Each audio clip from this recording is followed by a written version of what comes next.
This is the book Selected Messages, Book 1, written by Ellen G. White. From the book's foreword come the following paragraphs.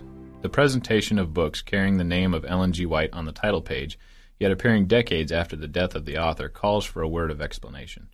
It will bring assurance to the reader to know that Selected Messages and other Spirit of Prophecy works that have appeared since the author's death in 1915 are published in harmony with the express provision of Mrs. E. G. White's will. At the time of her death, the messenger of the Lord left as an enduring treasure to the Church an assemblage of more than 100,000 pages of material consisting of her current books, 4,500 articles in denominational periodicals, scores of tracts, pamphlets, out-of-print books, and her manuscripts, diaries, and letters. A matter of great concern to Mrs. White during the last few years of her life was that of the future use and ever-widening publication of the prophetic messages entrusted to her. On February 9, 1912, in her last will and testament, she made definitive provision for the continuing care of her literary works. 5 men were chosen by her to serve for life as members of a self-perpetuating board of trustees responsible for the care of her writings. For this important task, Mrs. White chose leading men of the denomination who were carrying large burdens in church administration.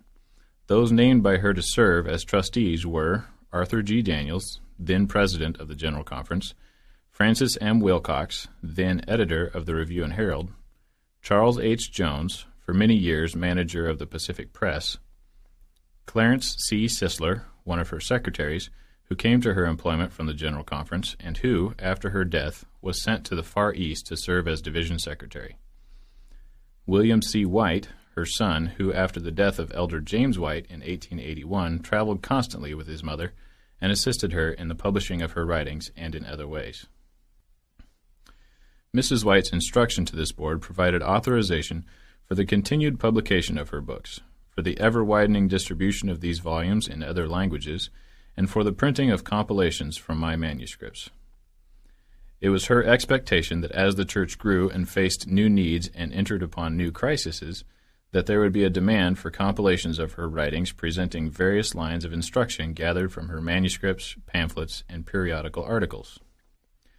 Since Mrs. White's death, the library of books from her pen has been enlarged to include the following works issued in this sequence: Fundamentals of Christian Education, 1923, Counsels on Health, 1923, Testimonies to Ministers and Gospel Workers, 1923, Christian Service, 1925, Messages to Young People, 1930, Medical Ministry, 1933, Counsels on Diet and Foods, 1938, Counsels on Sabbath School Work, 1938, Counsels on Stewardship, 1940, Evangelism, 1946, Counsels to Writers and Editors, 1946, The Story of Redemption, 1947, Temperance, 1949, Welfare Ministry, 1952, The Adventist Home, 1952, My Life Today, 1952, The Cole Porter Ministry, 1953, Child Guidance, 1954, Sons and Daughters of God, 1955. In addition to these books, a supplement of Ellen G. White materials has been assembled for each of the 7 volumes of the Seventh-day Adventist Bible Commentary. Selected Messages is a unique type of compilation in that it seeks to gather together and make permanently available not only valuable periodical articles and manuscript statements, but also certain priceless old pamphlets and tracts now out of print. Included among the counsels here presented are her statements on inspiration, written in the mid and late 1880s, her observations on the 2 laws penned at about the turn of the century, the pamphlet Should Christians Be Members of Secret Societies, published in 1893, messages of comfort to those in affliction or facing death, and a sizable group of periodical articles dealing at length with key doctrinal points. Certain of these materials have been brought to the attention of the Church through reprints of Mrs. White's articles in our journals and in leaflets, and in some cases through quotations in the books of other authors dealing with the spirit of prophecy. But these sources cannot be included in the index to the writings of Ellen G. White. Selected Messages, Books 1 and 2, include items that have been published in notebook leaflets, formerly known as Elmshaven leaflets. These miscellaneous leaflets treating many subjects have been highly valued. Not a few of the documents from which these were drawn, however, were through subsequent years embodied in such books as Medical Ministry, Evangelism, and the Adventist Home, and in other cases paralleling statements appearing in these books of more recent issue. Those portions that still have unique place in presenting counsel and instruction have been included in selected messages. Hence it will not be necessary